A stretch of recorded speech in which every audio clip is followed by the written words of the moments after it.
Hello everyone. Today I'd like to show you a villa like few you will find on the market. We are in Mesagne, west of Brindisi, about 25 minutes from the airport, 25 minutes from the beaches of Torre Guaceto, and about half hour's drive from the Caribbean beaches on the Ionian Sea. The property I'm going to show you today is a truly villa like few others you will find on the market. The construction started on 7 March 1937. We know this date precisely because it's engraved on the column on the right hand side of the portico, and there is also a name there, probably the name of the builder. So it's about to celebrate its 100th anniversary. Come with me and I will show you inside, as it's a truly unique example of a renovation and design. It's called Villa Palladia and it's built in Carpar stone in a style consistent with 1930 Italian architecture.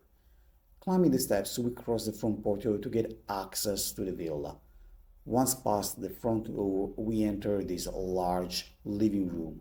It measures about 40 square meters, but what immediately catches our eyes is this large floor of original tiles in shades of ochre and green, which we also find on the sofas and chairs. In contrast, on the walls, there are images made by the London artist that echo Andy Warhol's styles, but differently from Andy, here we find Elvis Presley instead of Marilyn Monroe. We will find Elvis Presley also in the master bedroom. On top, we have this chandelier purchased from a French antique dealer. It has the height of the room, which is around 5 meters 70, a height we'll find in all the rooms. From the central hall, we enter the first bedroom. Here we find original cement tiles floor, but in fact, every bedroom we will see has a cement tile floor with a different pattern, so each bedroom is unique in its own right. In this room, we have a four-poster bed and a large mirror. You will notice there isn't much furniture because the villa has been used almost exclusively for tourist rentals.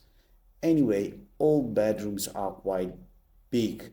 It's 450 by 450, so it's about 20 square meters of net space. They are all bright and airy. Let's move to the second bedroom, and as I mentioned, you can see a different kind of flooring. All these floors have been refurbished during the renovations, and on top there is the same chandelier we have seen in the other bedroom. This kind of chandelier is typical and the leitmotif of all the bedrooms. Large mirror even here on the left. To go to the master bedroom, clearly we have to cross again this big hallway. Note again this impressive floor of colored tiles. It looks like a big carpet decorating the villa. Upon entering the master bedroom, the different flooring immediately catches the eyes. Here we have the brown, we have ochre, and we also have a touch of green. On the far wall, as I mentioned before, there is Elvis Presley again, and above, the French antique chandelier, and of course, a large French mirror. This is the master bedroom. It's the same size of the others, but on top it's with private bathroom. The bathroom is quite spacious, and even the shower is really comfortable, set with that cubicle. And then we have two wash basins and two mirrors. Of course, a touch of art is a must even inside the bathroom.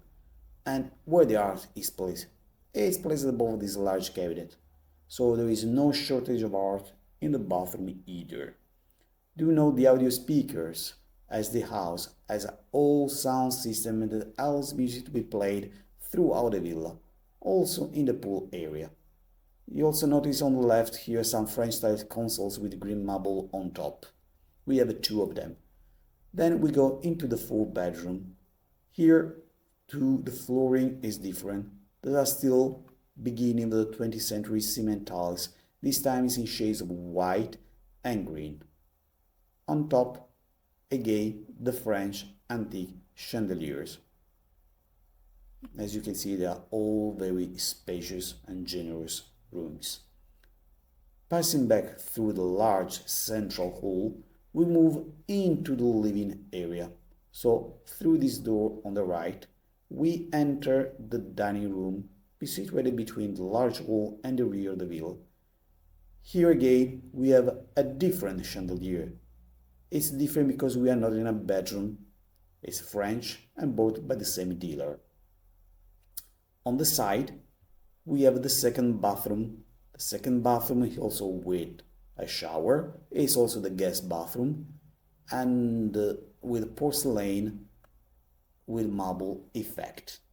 But let's move to the second hallway that connects the villa with the rear with the pool area.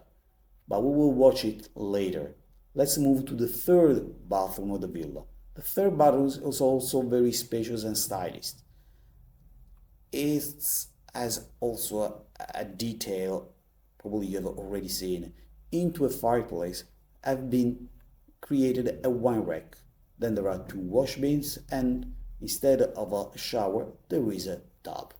We leave the villa through the back and find ourselves facing this enormous swimming pool measuring 14 by 4 meters. Today, it's no longer possible to build a swimming pool this big. On the other side of the pool, you can already see the outdoor dining area, a relaxed area, and even a barbecue and oven, but we will come back there later. We walk along the pool and you will notice it doesn't have the classic beige or blue coloring. Black tiles have been chosen. It's a stylistic choice wanted by the owners to get a special effect at night. And what is the effect? At dusk, the villa is reflecting itself into the pool. During the day, this effect is very noticeable, as you can see. Behind me, there is the pool house. The pool house is a building completely rebuilt from an old ruin, but which was being rebuilt with a single large barrel ceiling that you can already see. This space can be used as an office, can be a fifth bedroom with its own suite, can be a workout space, can be whatever. Here we see also the bathroom and the shower. We leave the pool house and make our way back to the villa along the other side of the pool. On the other side of the pool, there is also a very lovely spot in the garden where there are cypress trees which have been arranged in a circular pattern. Inside there is a small table, a reading nook in the garden. On the left, we have the traditional oven, barbecue with a sink, a place where to work. And there is also a space for relaxing after a day by the pool, or a place where you can chat with friends, play games, and why not, have a gin tonic. This, on the other hand, is the dining area. The whole space is situated within this large pergola featuring the original columns that were already part of the villa. But I haven't shown you the kitchen yet. The kitchen is housed in what was the old carriage garage. It's also very spacious, with very high ceilings, entirely whitewashed. It's a modern kitchen with island, a special chandelier on top, and cement tiles you'll see adorn the island and the entire floor. And here we are, just finished the tour of the villa. I hope you liked it. As I was saying, it is a pure villa renovated and finished with a great taste. But let me tell you a few useful key facts about it. It stands on a fenced plot of about 4,000 square meters, not too big and easy to maintain. At the front, we have an Italian-style garden, and on the back we have a lawn and many ornamental plants. The villa itself has a gross floor area of 290 square meters, roughly divided into the main villa and the pool house. We have 4 bedrooms and 4 bathrooms. There is a heating and cooling system with convectors supported by 15 kilowatt photovoltaic system with storage, which is located on the rooftop and is completely out of sight. On the same rooftop, there is also a solar system for hot water production. Important, the villa is also connected with the city water. There is a satellite connection provided by Starlink, so it is fast enough for those who wish to work even from here. As I said before, the house has an all sound system that allows music to be played throughout the villa, also in the pool area. The villa will be sold on 11th June 2026 via a private auctions. The starting bid is €1,250,000, excluding the furnishings and the artworks, which are subjected to a separate negotiation. If you would like to know more about the villa, more details, or the auction procedures, simply email me at info@oikosimmobiliare.biz and I will be more than happy to provide you with all the information you might need, as well as arrange a personal or a virtual tour. There will be other interesting property coming soon on the market, so keep following me for other interesting property that comes soon on video. So thank you very much for your patience and I hope to see you soon. Bye bye.